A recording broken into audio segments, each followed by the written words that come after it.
ನಟ ಭವಿಷ್ ಗೌಡ ಅವರು ನೇರ ಸಂಪರ್ಕದಲ್ಲಿ ಜಾಯಿನ್ ಆಗ್ತಿದ್ದಾರೆ. ಭವಿಷ್ ಅವರೇ, ಕಾರ್ಯಕ್ರಮಕ್ಕೆ ಆತ್ಮೀಯ ಸ್ವಾಗತ. ಅನೇಕ ಸೀರಿಯಲ್ ಅಥವಾ ಇದರಲ್ಲಿ ನೋಡಿದ್ವಿ ನಿಮ್ಮನ್ನ, ಈಗ ಡೈರೆಕ್ಟ್ ಆಗಿ ಮಾತನಾಡಿಸೋ ಅವಕಾಶ ಕೆಲವರಿಗೆ.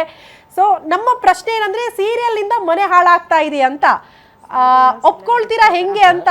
ಹಾವೇರಿ SP ಅವರು ಹೇಳ್ಬಿಟ್ಟಿದ್ದಾರೆ, ಎಷ್ಟೋ ಸಂಸಾರಗಳು ಹಾಳಾಗ್ತಾ ಇದೆ ಸೀರಿಯಲ್ ನಿಂದ ಅಂತ, ಅಡಿಕ್ಟ್ ಆಗ್ತಾ ಇದ್ದಾರೆ ಹೆಣ್ಮಕ್ಳು ಅದಕ್ಕೆ ಅಂತ. ಹಾಯ್ ಭವಿಷ್ ಸರ್, ನಮಸ್ತೆ. ಹಾಯ್. ನಿನ್ನೆ ತಾನೇ ಗಣೇಶ್ ಸರ್ ನಾವು ಒಟ್ಟಿಗೆ ಸೀರಿಯಲ್ ಆಕ್ಟ್ ಮಾಡಿ ಬಂದ್ವಿ. ಪ್ರೆಸೆಂಟ್ ಇವಾಗ ನಾವು ಒಂದು ಸೀರಿಯಲ್ ಮಾಡ್ತಾ ಇದೀವಿ ಮೇಡಮ್. ಯಾಕಂದ್ರೆ ಶ್ರೀ ಗಂಧದ ಗುಡಿ ಅಂತ ಹೇಳ್ಬಿಟ್ಟು ಕಲರ್ಸ್ ಕನ್ನಡದಲ್ಲಿ ಒಂದು ಸೀರಿಯಲ್ ಮಾಡ್ತಾ ಇದೀವಿ. ಬರೀ ಆ ಸೀರಿಯಲ್ ಮಾತ್ರ ಅಲ್ಲ, ನಾನು ಗಮನಿಸಿದಂಗೆ ಬರೋ ಪ್ರತಿಯೊಂದು ಸೀರಿಯಲ್ ಕಥೆನೂ ಏನಾಗಿರುತ್ತೆ ಅಂದ್ರೆ, ಹದಗೆಟ್ಟಿರೋ ಮನೆನ ಇಲ್ಲ ಮನಸ್ಥಿತಿಗಳನ್ನ ಬದಲಾಯಿಸೋ ಒಂದು ಶೋನೇ ಆಗಿರುತ್ತೆ. ಎಂಡ್ ಆಫ್ ದ ಡೇ ನೀವು ಗಮನಿಸಿದ್ರೆ.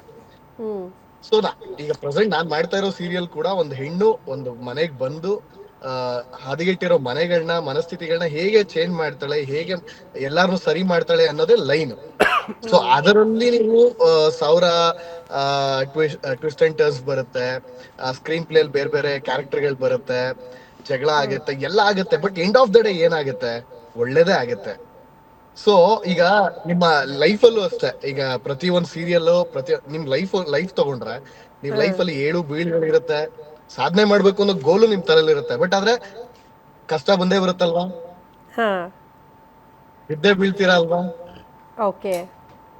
ನೀವು ಹಂಗಂದ್ರೆ ನಿಮ್ಮ ಲೈಫ್ ನ ನೀವು ಸೀರಿಯಲ್ ನೀವು ಕನೆಕ್ಟ್ ಮಾಡ್ಕೋತೀನಿ ಅನ್ನೋದಾದ್ರೆ ಒಳ್ಳೇದನ್ನ ಕನೆಕ್ಟ್ ಮಾಡ್ಕೊಳ್ಳಿ.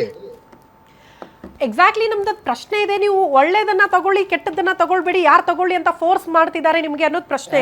ಈಗ ಇನ್ನೊಂದು ಪ್ರಶ್ನೆ ಬಂತು ಮ್ಯಾಮ್. ಒಂದು ಸೀರಿಯಲ್ ಅಥವಾ ಒಂದು ಮನರಂಜನೆಯ ಕಾರ್ಯಕ್ರಮ ಅಂತ ತಗೊಂಡ್ರೆ, ನೀವು 80% ಒಳ್ಳೆತನವನ್ನ ತೋರಿಸಿ, ಇನ್ 20% ಕ್ರೈಮು ಅಥವಾ ಅವ್ರಿಗೆ ಶಿಕ್ಷೆ ಆಗೋದು ಅಂಥವನ್ನ ತೋರಿಸಿದ್ರೆ ಓಕೆ. ಬಟ್ ಇತ್ತೀಚಿನ ಮನರಂಜನೆ ಕಾರ್ಯಕ್ರಮಗಳು 80% ಕ್ರೈಮು, ಇನ್ನೇನು ಬೇರೆ ಬೇರೆ ರೀತಿಯ ಸಂದೇಶಗಳನ್ನ ಕೊಡೋ ರೀತಿಯಲ್ಲಿ ಇರುತ್ತೆ, 20% ಮಾತ್ರ ಮನರಂಜನೆಗಾಗಿ ನೋಡೋ ರೀತಿಯಲ್ಲಿ ಆ ಕಾರ್ಯಕ್ರಮಗಳು ಇರುತ್ತೆ ಅಂತ. ಅದನ್ನ ಒಪ್ಕೊಳ್ತೀರಾ ಹೇಗೆ ಅಂತ? ಇದು ವಾಸ್ತವವಾಗಿ ಜನರ ಕೇಳ್ತಾ ಇರುವಂತ ಪ್ರಶ್ನೆ ಅಂತ.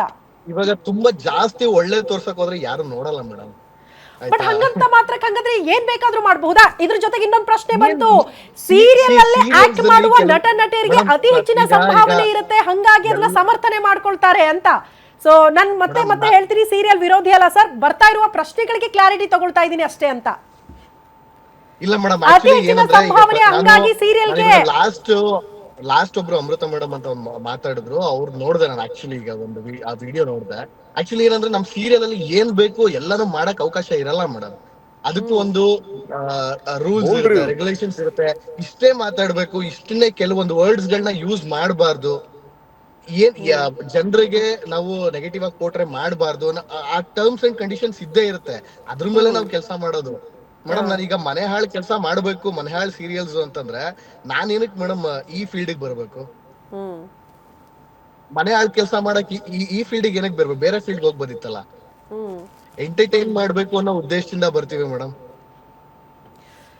If I am not wrong, ಅತಿ ಹೆಚ್ಚಿನ ಸಂಭಾವನೆ, ಹಂಗಾಗಿ ಏನೇ ಇದ್ರೂ ಕೂಡ ಮಾಡಕ್ಕೆ ರೆಡಿ ಆಗ್ಬಿಡ್ತಾರೆ ಕೆಲ ಕಲಾವಿದ್ರು ಅನ್ನೋ ಆರೋಪನೂ ಇದೆ ಸರ್. ಎಲ್ಲರೂ ಅಂತ ಹೇಳ್ತಾ ಇಲ್ಲ, ಕೆಲವರು ಪದ ಬಳಕೆ ಕರೆಕ್ಟ್ ಮಾಡ್ತಾ ಇದ್ದೀನಿ ಅನ್ಕೊಳ್ತೀನಿ ನಾನು. ಕೆಲವರು ಸಂಭಾವನೆಗೋಸ್ಕರ ಏನೇ ಇದ್ರೂ ಕೂಡ ನಾನು ಆಕ್ಟ್ ಮಾಡಿ ನನ್ನ ಜವಾಬ್ದಾರಿ ಮುಗಿಸ್ಬೇಕು, ದುಡ್ಡು ಸಿಗುತ್ತೆ. ಪಾಯಿಂಟ್ ನಾನು ಕನೆಕ್ಟ್ ಮಾಡ್ಕೊಂತೀನಿ ಅಂತ ಹೇಳಿದ್ರೆ, ಸಂಭಾವನೆಗೋಸ್ಕರ ನಾನು ಏನ್ ಬೇಕಾದ್ರೂ ಮಾಡ್ತೀನಿ ಅನ್ನೋದು ಸೀರಿಯಲ್ ಅಲ್ಲಿ ಇಲ್ಲ ಮೇಡಮ್, ಸೋಷಿಯಲ್ ಮೀಡಿಯಾದಲ್ಲಿ ಇರೋದು. ಅತಿ ಹೆಚ್ಚು ಸಂಭಾವನೆಗೋಸ್ಕರ ಸೀರಿಯಲ್ ಮಾಡೋದು ಯಾರು ಮಾಡಕ್ ಆಗಲ್ಲ ಮೇಡಮ್.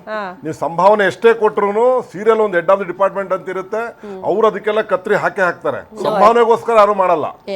ಸಂಭಾವನೆ ಕೊಟ್ಟಿದ್ದು ಏನ್ ಬೇಕಾದ್ರೂ ಮಾಡಕ್ ಆಗಲ್ಲ, ಯಾರು ಮಾಡಲ್ಲ. ಅದನ್ನ ಮಾಡಕ್ ಸಾಧ್ಯನೂ ಇಲ್ಲ, ಮಾಡ್ತೀನಿ. ನಮ್ದು ಸ್ಟೋರಿ ಲೈನ್ ಏನಿರುತ್ತೆ, ಆ ಸ್ಟೋರಿ ಲೈನ್ ನಾವು ಫಾಲೋ ಮಾಡ್ಬೇಕು. ಏನ್ ಸ್ಟೋರಿ ಬರೀತಾರೆ, that is what is going to be enacted.